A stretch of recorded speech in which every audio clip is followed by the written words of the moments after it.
Bienvenue à un nouvel épisode de Médecine en 10 minutes. Comme d'habitude, on va droit au but. Le sujet est expliqué d'une manière brève, claire et souvent illustrée. Alors, le sujet d'aujourd'hui est à propos des réactions leucémoïdes, des leucémies et du lymphoma. Alors, le nombre global des globules blancs, le chiffre normal des globules blancs dans le sang, il est de 3000 à 11 000 globules blancs par microlitre.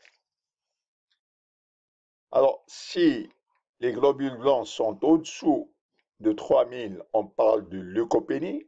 Et si les globules blancs sont au-dessus de 11 000, on parle de leucocytose. Alors, les cellules, les globules blancs, les troubles prolifératifs des cellules blancs, il y en a essentiellement deux. Il y a les troubles réactifs et les troubles néoplasiques. Alors, les troubles réactifs, il y en a également deux. Il y a la leucocytose et la réaction leucémoïde. Alors, on a dit que la leucocytose, c'est une augmentation du chiffre des globules blancs. Alors, si cette augmentation est légère ou modérée, on parle de leucocytose. Mais si l'augmentation des globules blancs est importante, est excessive, si elle dépasse 30 000 à 60 000 éléments par microlitre, on parle de réaction leukémoïde. Alors, les troubles néoplastiques, il y en a deux. Il y a les leucémies et les lymphomas. On va faire la part des deux.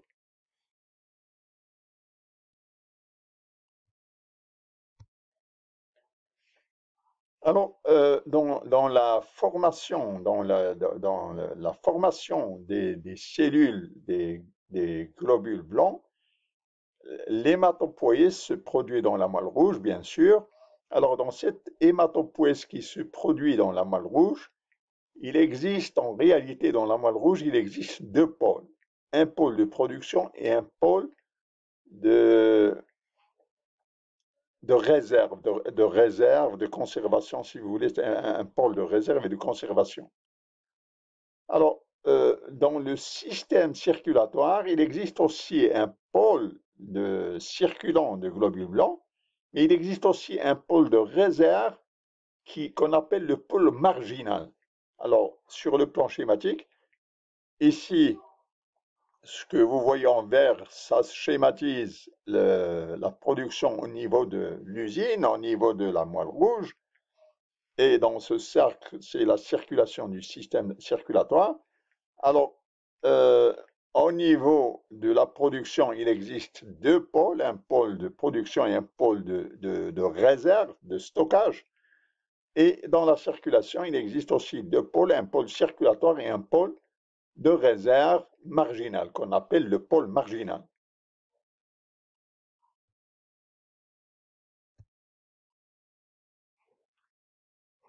Alors, qu'est-ce qui se passe?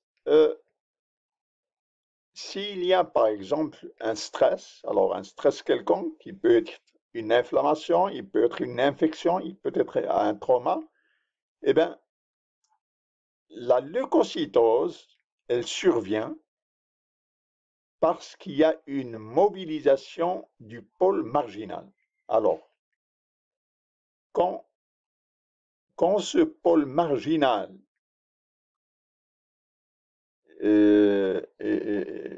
quand ce pôle marginal augmente, ça veut dire qu'il y a une leucocytose. Ici, c'est le nombre normal, mais quand ce pôle marginal, les leucocytes augmentent, ça veut dire qu'il y a une leucocytose.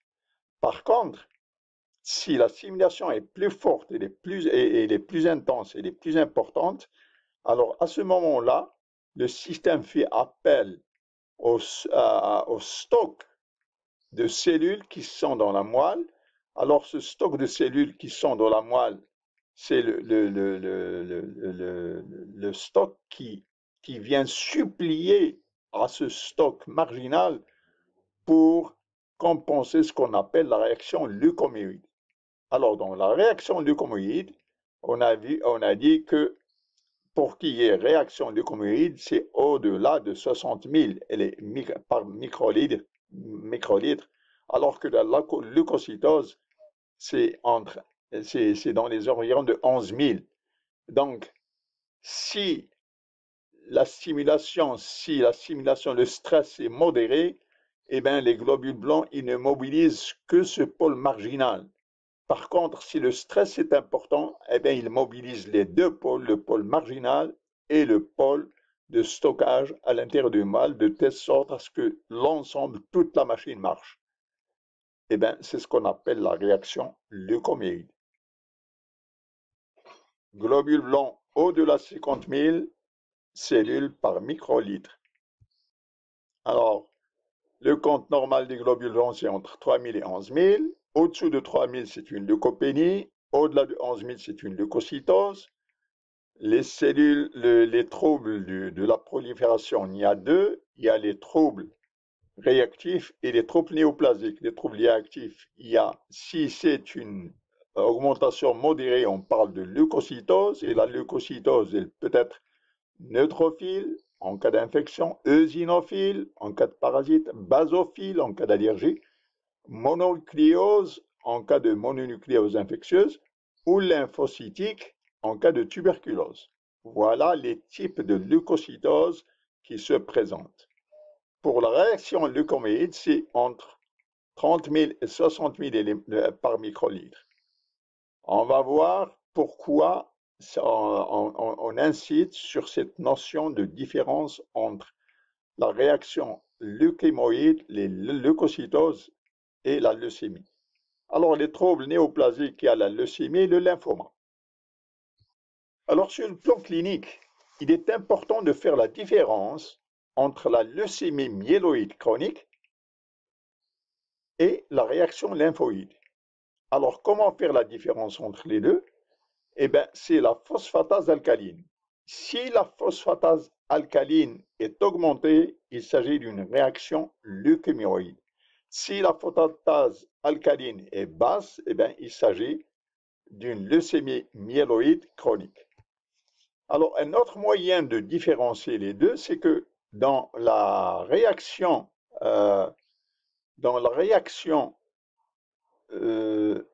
leucémoïde, le nombre des blastes, le nombre des cellules précurseurs dans la moelle, il ne doit jamais être au-delà de 20%. Si le nombre des cellules précurseurs au niveau des centres, au niveau de la moelle dépasse 20%, il s'agit d'une leucémie. Donc, les cellules précurseurs et hématopoïétiques précurseurs au niveau de au-delà de 20%, il s'agit d'une leucémie. Et si ils sont normaux, c'est une réaction leucémoïde. Alors, ce qu'il faut retenir, c'est que dans le système hématopoïétique, dans les cellules précurseurs du système optique dans la moelle, eh bien, elles subissent une prolifération qui est très bien contrôlée.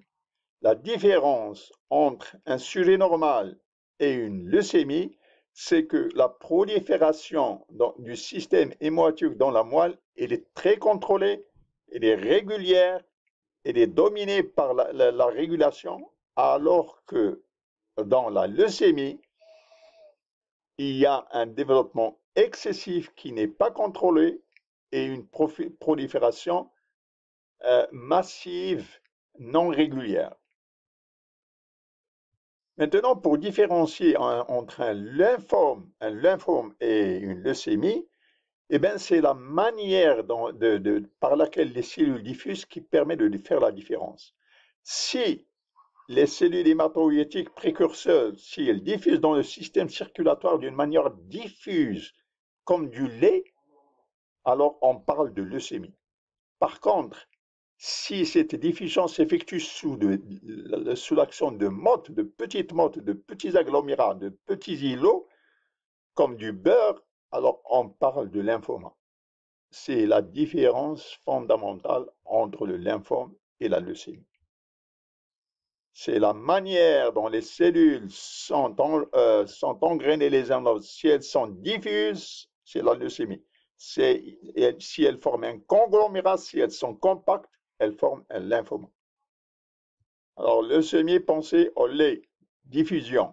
Lymphoma, pensez au beurre, des petites mottes, des petits conglomérats. Alors ici, c'est pour dire que la prolifération des cellules dans la moelle est très bien contrôlée, donc chez un sujet normal. Et quand la prolifération est excessive et irrégulière et incontrôlée, il s'agit d'un lymphome ou d'une leucémie. Ça peut être l'un des deux. Alors, la manière dont ça diffuse permet de distinguer entre la leucémie et le lymphome. Si les cellules sont éparpillées et diffuses entre elles et ne présentent pas de conglomérat, c'est une leucémie. Si les cellules sont attachées les unes aux autres, si elles sont compactes, eh ben, on parle de lymphome. Alors, ce qui est important de savoir, c'est que les lymphomes qui sont tumoraux, ils peuvent se transformer en leucémie.